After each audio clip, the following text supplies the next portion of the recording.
Junagadh તોડકાંડમાં suspended CPI તરલ ભટ્ટના 4 દિવસના remand આજે પૂર્ણ થઈ રહ્યા છે। ત્યારે આજે બપોર બાદ તરલ ભટ્ટને કોર્ટમાં રજૂ કરવામાં આવશે।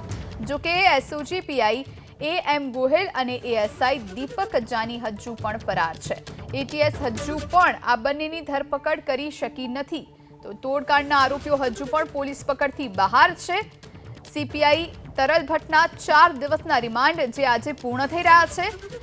આજે બપોર બાદ તરલ ભટ્ટને કોર્ટમાં રજૂ કરવામાં આવશે। જો કે મહત્વની વાત, એસઓજી પીઆઈ એએમ ગોહિલ અને એએસઆઈ દીપક જાની આટલા દિવસ બાદ હજુ પણ પોલીસ પકડથી દૂર છે। ત્યારે એટીએસ હજુ પણ આ બંનેની ધરપકડ નથી કરી શકી, તેને લઈને પણ અનેક સવાલો ઊભા થયા છે। તો ગુજરાત એટીએસની ટીમ બપોર બાદ કોર્ટમાં રજૂ કરશે તરલ ભટ્ટને। જૂનાગઢ તોડકાંડનો મુખ્ય આરોપી છે તરલ ભટ્ટ। તરલના જે મળતિયા છે તે હજુ પણ એટીએસની પકડથી દૂર છે, ત્યારે તેને લઈને સવાલ ઊભા થયા છે। જૂનાગઢ તોડકાંડમાં સસ્પેન્ડેડ સીપીઆઈ તરલ ભટ્ટના 4 દિવસના રિમાન્ડ હતા, જે 4 દિવસના રિમાન્ડ આજે બપોરે પૂર્ણ થઈ રહ્યા છે અને ત્યારબાદ તેને કોર્ટમાં રજૂ કરવામાં આવશે। તો હજુ પણ જે તરલ ભટ્ટના મળતિયા છે પીઆઈ એએમ ગોહિલ, તે હજુ પણ પોલીસ પકડથી દૂર છે। બંને આરોપીઓ જે ફરાર છે તેમની ધરપકડ ગુજરાત એટીએસ નથી કરી શકી, તેને લઈને તપાસ શરૂ કરવામાં આવી છે। સવાલો પણ ઉઠ્યા છે કે આખરે એવું તો શું કારણ છે કે એટીએસ નથી પહોંચી શકી। તો તોડકાંડ જે મુદ્દો ભારે ગાજ્યો છે, જેમાં સીપીઆઈ તરલ ભટ્ટ રિમાન્ડ પર હતા, પરંતુ જે અન્ય લોકો છે તેમના સુધી પોલીસ નથી પહોંચી શકી। તો અકાઉન્ટ અનફ્રીઝ કરવાને લઈ અને તોડ કરવામાં આવ્યો હતો મહારાષ્ટ્રના વ્યક્તિ પાસેથી, અને તેને જ લઈ અને આ કેસ ચાલી રહ્યો છે। અને તેમાં આ મોટા નામો ખુલ્યા, જેમાં જૂનાગઢના સીપીઆઈ તરલ ભટ્ટ, જેઓ 4 દિવસના રિમાન્ડ પર હતા, અને હજુ પણ 2 જે આરોપીઓ છે એ હજુ પણ પોલીસ પકડથી દૂર છે।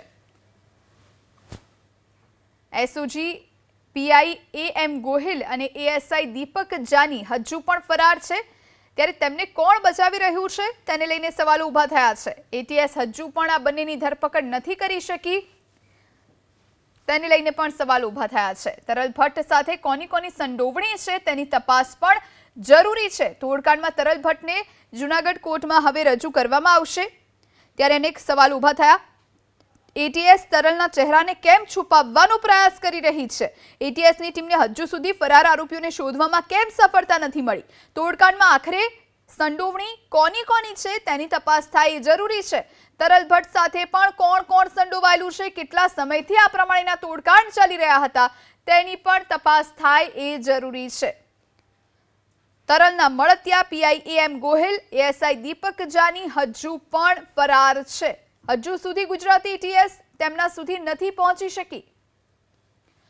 તો આખરે એટીએસ તરલના ચહેરાને કેમ છુપાવી રહી છે, એ પણ સૌથી મોટો પ્રશ્ન છે।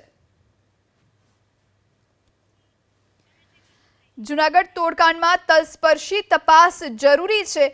આ આખો તોડકાંડ કેટલા સમયથી ચાલતો હતો?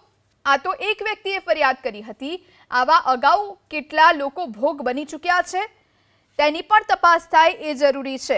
અકાઉન્ટ અનફ્રીઝ કરવાને લઈ અને તપાસ હાથ ધરવામાં આવે એ જરૂરી છે।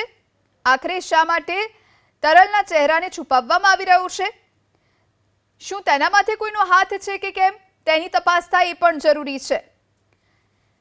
તો હજુ સુધી જે ફરાર આરોપીઓ છે, 2 આરોપીઓ, તેમને શોધવામાં શા માટે નથી આવી રહ્યા? આટલા દિવસો વીતી ગયા છે, હજુ સુધી તેમના સુધી શા માટે નથી પહોંચી શકાયું એટીએસ દ્વારા? એ પણ તપાસનો વિષય છે, અને એ પણ સવાલ ઊભા થઈ રહ્યા છે। એએસઆઈ દીપક જાની છે અને પીઆઈ એએમ ગોહિલ હજુ પણ ફરાર છે। આખરે તેઓ ક્યાં છે? અને ગુજરાત એટીએસ જે આખી આ તોડકાંડની લિંક મેળવી શકે છે, તો પછી આરોપીઓ સુધી શા માટે નથી પહોંચી રહી આટલા દિવસ છતાંય, તે પણ સૌથી મોટો પ્રશ્ન છે। તો એટીએસ તરલના ચહેરાને છુપાવી રહી છે અને 2 આરોપીઓ હજુ પણ ફરાર છે। તલસ્પર્શી તપાસની જરૂરિયાત જૂનાગઢના તોડકાંડમાં।